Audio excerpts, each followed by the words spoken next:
Welcome, North Clearer High friends, Darth Member here. I'm back for another installment in my Top 10 series. Today we're going to be looking at some things that the prequels did better than the originals.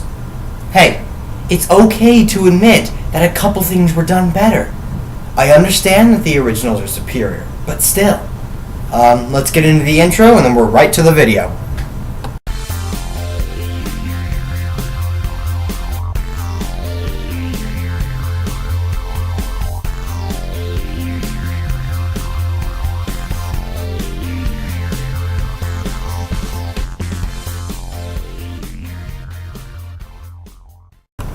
So, a few days ago, it was revealed that Jimmy Smits from Star Wars Episodes 2 and 3 will be reprising his role in Rogue One as Senator Bail Organa.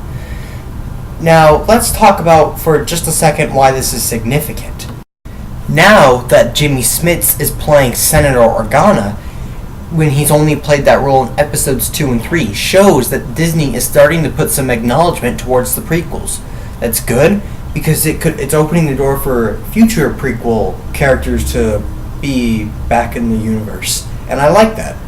And, I understand, I know, the original trilogy is definitely superior to the prequel trilogy. But the prequel trilogy doesn't deserve all the hate it gets. You people just need to let go and accept them. I understand that some of you guys don't like them. I completely understand that. But to be consistently bitching about how bad they were makes you no better than, those who created them. So in light of this, I decided today for my top 10s to look at 10 things that the prequel trilogy did better than the original trilogy. Nothing to do with Force Awakens this video has. Nothing. Just the first six films. At place number 10, we have the Wookies over the Ewoks. Now, I understand this is really scraping the bottom of the barrel, but what other choice do I have when it comes to the prequels? The Wookiees were immensely superior to their little infernal companions, the Ewoks. Originally, George Lucas was going to use Wookiees in Return of the Jedi, but instead decided to use Ewoks. However, the Wookiees did get their episodic debut in Episode 3, Revenge of the Sith. At number 9, we have the diversity within the movies. In the originals, we had Lando Calrissian, Princess Leia. The only black, the only girl. But in the prequel trilogy, we had Padme, we had Shmi, we had the Naboo Queens, and Mon Mothma, a baby Leia. Okay, now I'm really scraping the barrel, but and we had, there's Ahmed Best, Samuel L. Jackson, Jimmy Smits as Latino. We had a lot of stuff here. So the expansive diversity within the prequel trilogy was better. Now, it doesn't necessarily hurt the original trilogy, but this definitely is a spot for those wanting representation when it comes to the prequels. And at number 8, we have the kind of expansive story.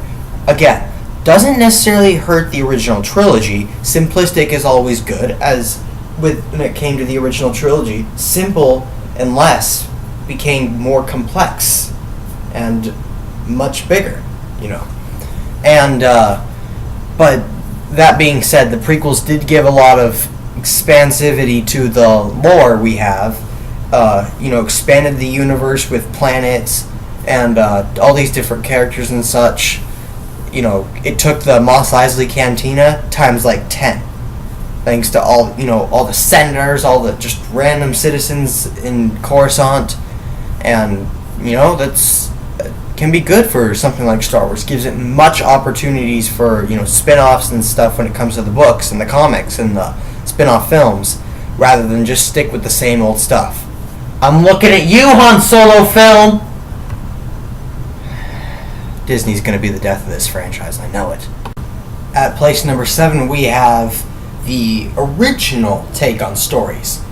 While we are all familiar with the classic hero's journey that was Luke Skywalker in the original trilogy, the prequels didn't necessarily follow. They took their own advice to narrative. Again, doesn't hurt or necessarily better anything, but, you know, when it came to the classic hero's journey, we all kind of knew where he was going to end up. It was just the classic depiction we have seen over and over again, whereas Anakin's story we didn't necessarily know.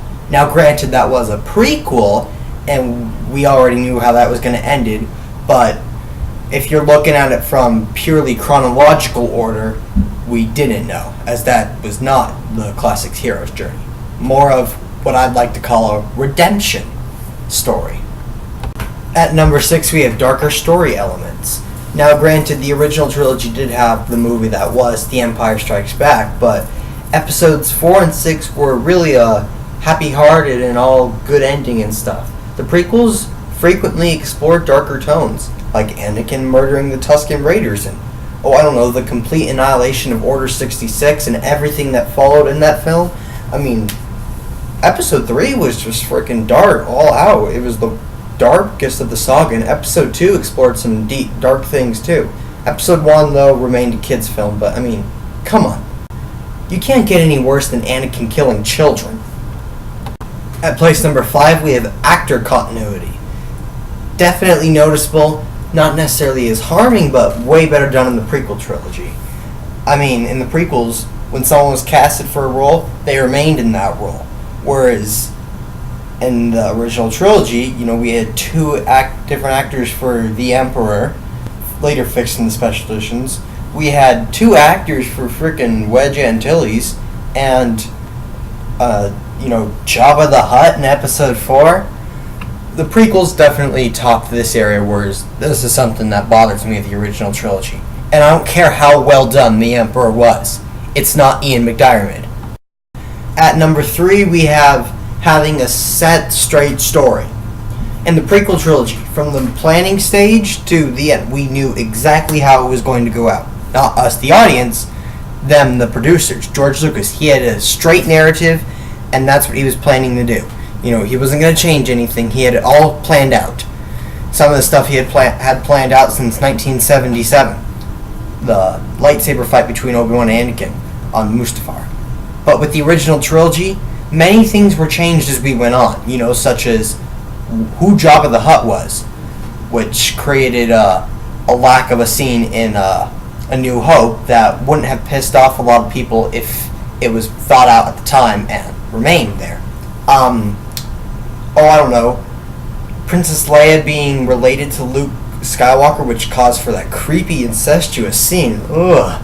I don't know what's gross, or I don't know what's grosser. The fact that Leia kissed him, or the fact that Luke did this after she walked off. Oh, and making Obi-Wan Kenobi an asshole by pretty much lying to Luke about Vader. At the time, that was supposed to be sincere words. Now it's been twisted into the certain point of view thing because Lucas didn't know what he was doing from the start. At place number 3, we have the character of Palpatine. I don't care who you are, Palpatine was so much better in the prequels. In the original trilogy, he was just this old kind of sinister guy who, he came up with a good plan of tricking the rebels, but that was it. He was just kind of stupid and annoying, whereas in the prequel trilogy, he was so cunning, he was a great evil mastermind.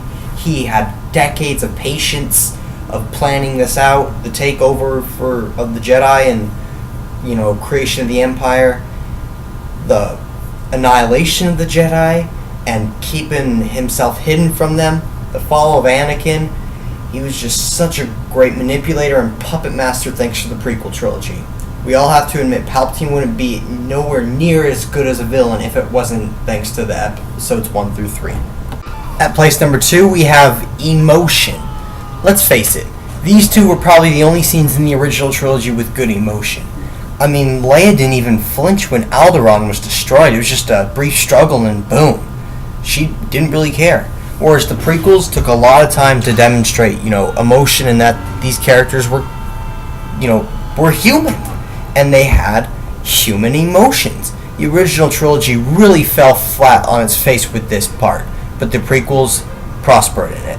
As always, hand me the drum roll, as I'm about to give you what's probably now the guessable top thing that the prequels did better than the originals.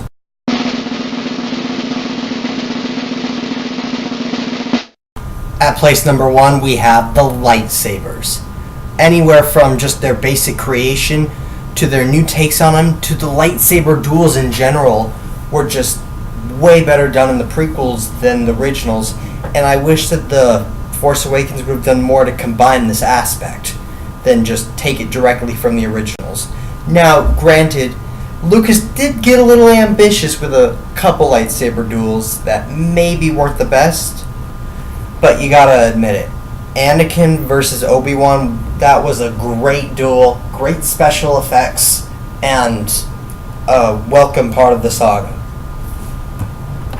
So now, after watching this video, just take a moment to reflect on how these things were better in the prequels than the originals, and try and think of some other things that were also better about the prequels than when it comes to the Holy Grail known as the original trilogy.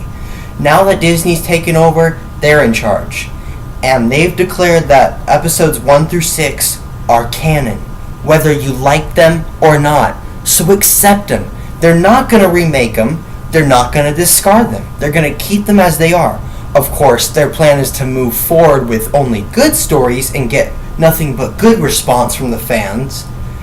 But these 3 movies are still a part of the saga. Rebels, which is definitely canon, it's Disney's creation, is taking a heavy influence from the prequels. And Rogue One is looking to toss a few nods towards them. So just take a moment to accept that these things are canon. Go watch them again. Just sit down without any prejudice and watch them. The more times I watch The Phantom Menace, I'll admit, the less Jar Jar is annoying to me. That's probably where the hate mail comes in. But yeah, me as an actor, the acting can still get on my nerves. The writing wasn't the best. Episode 2 was terribly paced, and Episode 3 had some pacing problems as well. But they're all in all, they're okay films, and what's most important, they're Star Wars. Thank you for tuning in. Join in next week. If you have any ideas on top 10s, let me know. Put them down in the comment section below. I might consider doing them, depending on what their production stuff will require. Darth Momo, out! Go ahead, if you liked the video, click on that subscribe button. Subscribe to more to the channel, more Star Wars bits, upcoming features. And always go ahead, hit that like button and comment. Thank you.